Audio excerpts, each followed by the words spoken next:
Hello, everyone. We are live. We love to. It is Samantha-Jayne Love, and I am your hostess with the mostest. And this is the place where we get to talk about everything about love. Nothing is off the table, and I'm so excited today. I have my beautiful friend and colleague, Miss Conny Wladkowski. Did I say it right? I probably didn't. Sort of. No, you didn't, but that's fine. She can school me later. That is all right. So today we are going to talk with Conny about childhood trauma and the best ways to go about, being able to move past what's happened in the past without actually going back and reliving it, which is really quite exciting, the work that Conny does. So I'm so excited to have you here. So thank you for joining us. Thank you so much for having me. It's amazing. Awesome. So Conny, we have known each other. We were just discussing about how long we've known each other. It's probably about 3 years. Yeah, I would say 3 years. Yeah, so Conny and I met each other when we were doing a training together, and it was called Timeline Reset by our beautiful mentor, Emma Romano, and that was the beginning of an amazing journey for Conny and also for myself as well. So, Conny, let's tell everyone at home a little bit about yourself and why it was that you ended up in that space at that particular time. So yeah, what I do is I do specialize in childhood trauma relief and anxiety relief, and I mainly work with hypnosis. But back then when I met you, I was already on this healing journey of trying to find other ways and alternative healing methods. I actually started looking at that when I was 15. That's when I went to my first Reiki seminar. But I never really stepped out of my comfort zone, out of my full-time job to pursue this, to really live my purpose. And when I met you, only 2 months before that, my dad passed away, like out of the blue. He was completely healthy, and from one moment to the other, everything changed.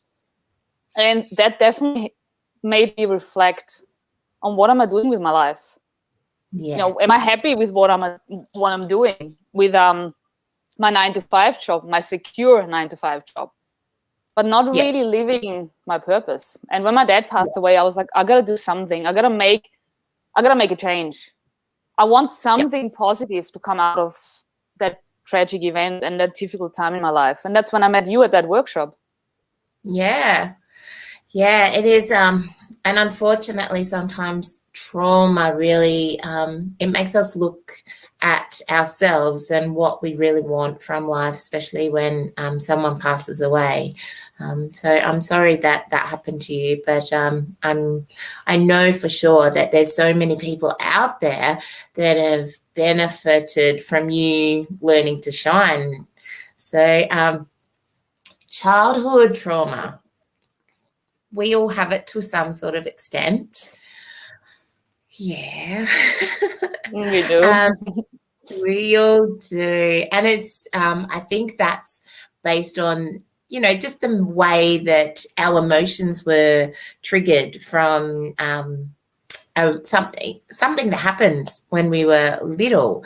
But, and, the realm of trauma changes for everyone. And we don't necessarily have to go through something really quite horrible for us to say that we've had a childhood trauma. It could just be that mum has screamed at us because mum's feeling a little bit overwhelmed, and we've just remembered we were really excited and we were like, mummy, mummy, mummy. And mummy's gone, not now, darling.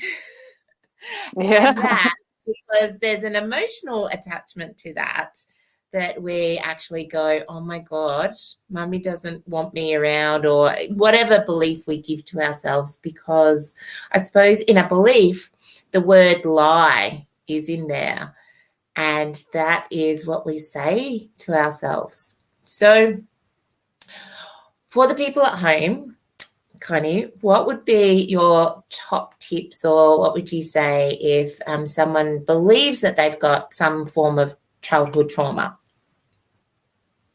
Well, my top tip would be number one is don't wait until you hit rock bottom, because I see that all too often. And I was actually sick with the age of 25. I had a very serious health issue.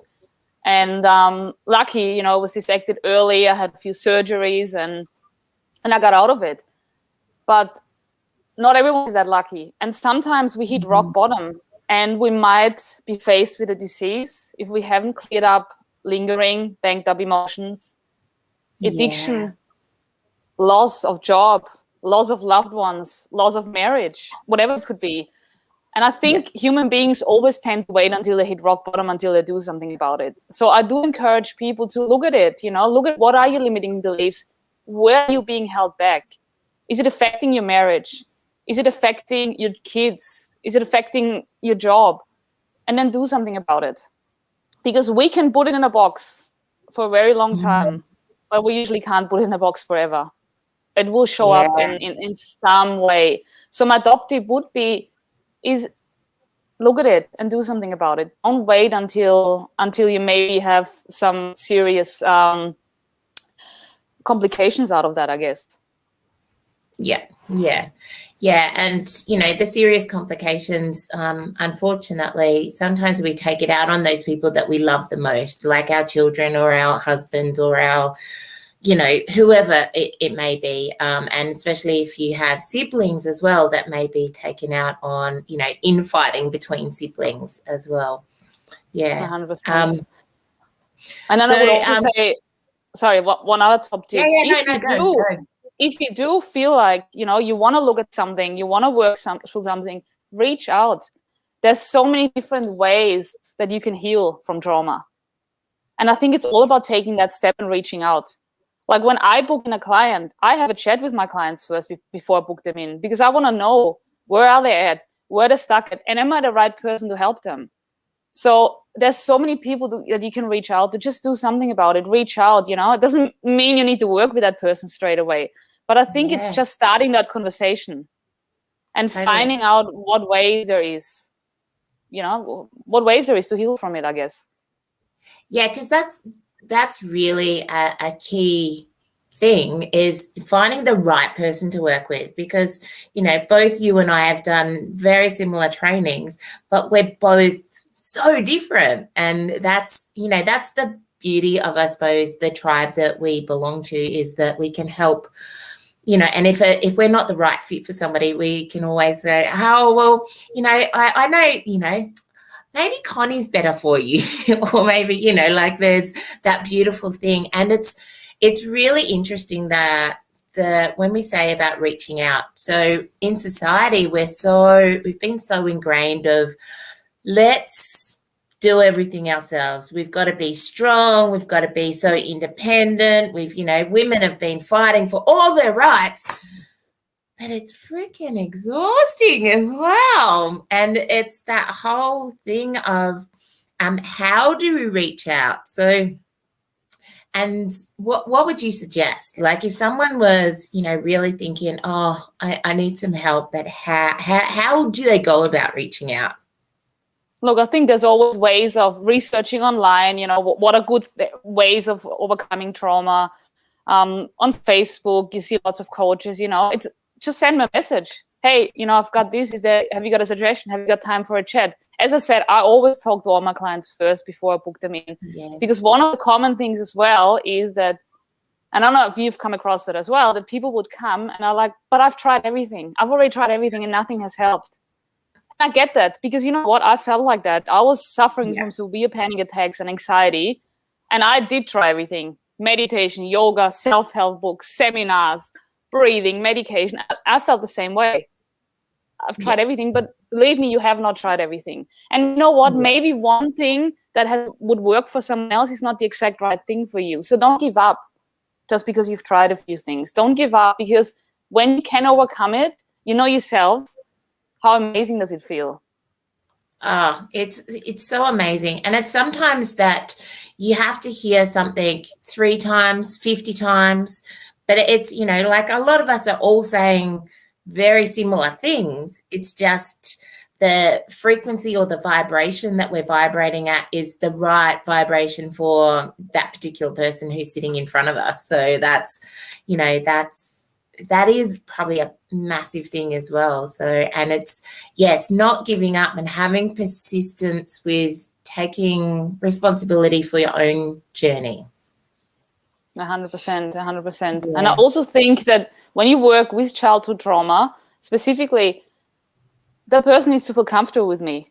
That's why I always have a conversation first. You know, I want that person to feel comfortable with me, because only if that person feels like that they can open up and safe, well, then that healing can take place. Yeah, totally. And we were talking only the other day about childhood trauma and how when we have our little blessings, our own little blessings, our own little children, they seem, we might have packaged away all of our stuff in this beautiful and put a bow on it and tightened it up and put glitter on it and stickers and all of the things.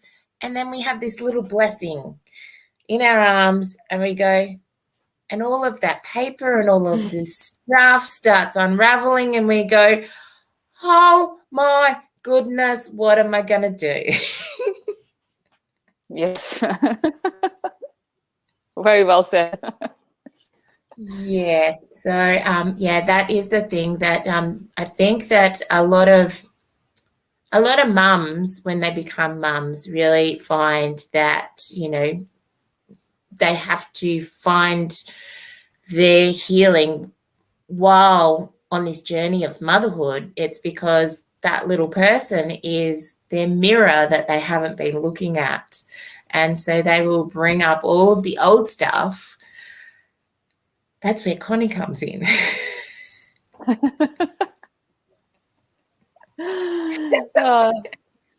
That's true. Yeah. I mean, Lola brought up a lot in me. Like my daughter, when she was, I think she was 1.5 years, when I had that experience where I was like, I got to get over this anxiety now. I can't even enjoy her. I can't even be present with her. And yeah, I have tried everything, but I just got to try more. That was my mentality. Because I know, and I'm so aware of, that children do as we do. Totally. They see and learn from our behavior, and they follow our patterns. Totally. So, like, I call my little monkeys, and they are literally, they frustrate the shitters out of me because they are just like me. I'm like, oh my God. Oh, wait a minute. That's me. Okay. 100%. So when we're having those awarenesses and when we've unraveled our packaged up trauma that we've had from a long time ago, I was saying earlier that with your process, we don't need to go back into the old trauma because there are many processes out there that take people back right into the experience. They may not have remembered about it and they've gone to see a therapist, and then what happens is they go, oh, I don't know why I'm just not being able to get to the next thing. I can't get that promotion, or I can't do this, or there's just something in me that feels like it's holding me back. And they go to see the therapist. The therapist will take them through a process and take them right back into that moment, the moment where they don't want to ever be again. So how is your process different than that? Well, I created the process because of that reason. There's two things. So either that person has experienced something really traumatic, and I feel it can be detrimental to bring them back to that traumatic experience because our subconscious mind wants to keep us safe. So I find there's a difference between, you know, how you're saying putting it in the box and putting it away. That's okay. And I think it's important, yes, that we face that box. But if our subconscious mind has helped us forget certain details, I think there's a reason why we don't remember those details. So for that kind of people, I don't want to bring them back. And then you have the other kind of people that have experienced everyday trauma, what you explained with, you know, mommy was too busy. And then they can't really even pinpoint the why. Because they would come to me and they'd be like, I had such a great childhood. Nothing bad happened, but I'm still feeling held back by it. So We don't even have an event there to bring them back. So for me, really, what I look at when I work with my clients is, where are they being held back right now? And that's what I want to help them with, whether it's a limiting belief, sabotaging behavior, whatever kind of pattern it is. And in order to solve that, we don't need to go back to the event, because the event is the story in the past. And we can't change the story, but we can change how we move forward. So with that process, yes, I want to know what are the emotions or beliefs that you want to clear up. That's all I care about. What is it you want to clear up, and what do you want to reach? Where do you want to get to after our time together? Yes. And not that old story, because you know yourself, if we keep repeating that story over and over again, we're just giving it more energy and we're making it bigger. And we're so used to repeating that story anyway. Yeah. So where the energy goes, that's where the energy flows, and that's where the story is. So that's why, you know, people feel like they are stuck, because they're literally on the hamster wheel, because they keep saying, oh, because this happened, oh, because this happened, oh, because this happened, oh, because this happened. And it's, you know, if the hamster wheel's going really fast, it's really hard to jump. I don't know whether you had them, but, you know, the merry-go-round thing where you run and you push yourself and then you get flung off. That's what it's like when you're jumping off sometimes. 100%. And the thing is, we're just repeating the story over and over again. So I think we need to start looking at the solution. Yes. Let's put energy into the solution, energy on how you want to feel instead. Perfect. That's the key to me. That is the massive key, and being empowered about that. Because, as you know, when you're stuck in that old story, you're in victim mentality. And when you're in victim mentality, you're disempowered. And it does feel like what you were just explaining. I love that, because you know what it feels like? It feels like you can't control it. Yes. It feels like you're not in control of those behaviors, patterns, or beliefs, because you have that wheel going. But when you start getting out of that wheel and walking in different directions, you will see that you have different options on the way you react and act. Totally. And it's not necessarily quickly jumping off the wheel. It's about just slowing that wheel down so that we can, you know, calmly jump, you know, not jump off, but just slowly walk in the right direction that we want to go, not just spinning aimlessly out of control. 100%. And I think awareness is the first key. I think when you're aware of what you're doing, that's a key, because a lot of times we are not aware of what we're doing because it's so automatic. Yeah, perfect. So which I think can be confronting, you know, which can be confronting when you start taking responsibility. Yeah. Yeah, it's that real, you know, they have a saying here in Australia, you know, taking a good hard look at yourself. It's, you know, I used to say it a lot, especially to myself as well, that, you know, when you do take that, you know, take that look in the mirror and you really take responsibility of, this is my life and I'm taking back the reins of it, and we're going to stop going that way. We're going to go veer off into the direction that I really want to go into. And that can change at any time. And as long as you've got the reins, it's easier to do that with ease and grace. Yes. Beautiful. So now, oh, totally. So now, Conny, now that you've had this amazing, because you have, like, the growth that I've seen in you as a person and as a therapist, you are absolutely awe-inspiring, and all of us friends that know you say that too. So now when you're interacting with Lola, what are the fun things that you love to do with her now, instead of being all in anxiety? What do you love doing with little Miss Lola? Oh, we love being outdoors. So we try to go outdoors as often as possible. I bought myself a scooter, which a lot of people think is funny, but I love going for a scooter. She's got her little scooter. I got my big scooter. We're going for scooter rides. We're exercising a lot together. Yeah, stuff like that. Yeah, perfect. I love it. I love it. So if someone out there wanted to reach out to Miss Conny, the childhood trauma expert, how would they best be able to do that, my darling? Well, if I can put it in a comment, I will put my website in the comments. And you can book in a call with me. As I said, it's a no obligation call. I'm not chasing people up. It's just to have a call to see what is going on for you and if I can help you. And then the ball is in your court.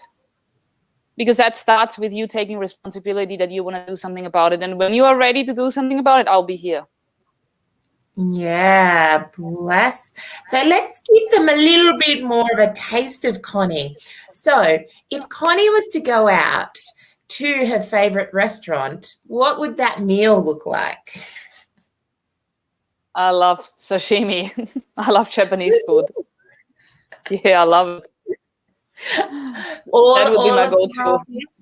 All of the raw fish, or is there one particular that is your best? Like no, I love them all. I just love them all.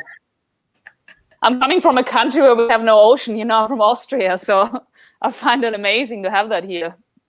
Yeah, awesome. Oh my goodness. Thank you so much, Conny. This has been a blast. I really do honor and love you so very much. We will put Conny's details into the comments for all of you. If you just like to have a chat, reach out, maybe just be brave and reach out and have a chat with Conny. Conny is amazing, and she does have a wealth of knowledge into how to best slow that hamster wheel down and to be able to start guiding you back in the direction that you want in your life. So I thank you, my darling, and I thank you all for watching. This is Samantha-Jayne Love. This is Love Talk, where you get to learn how to love.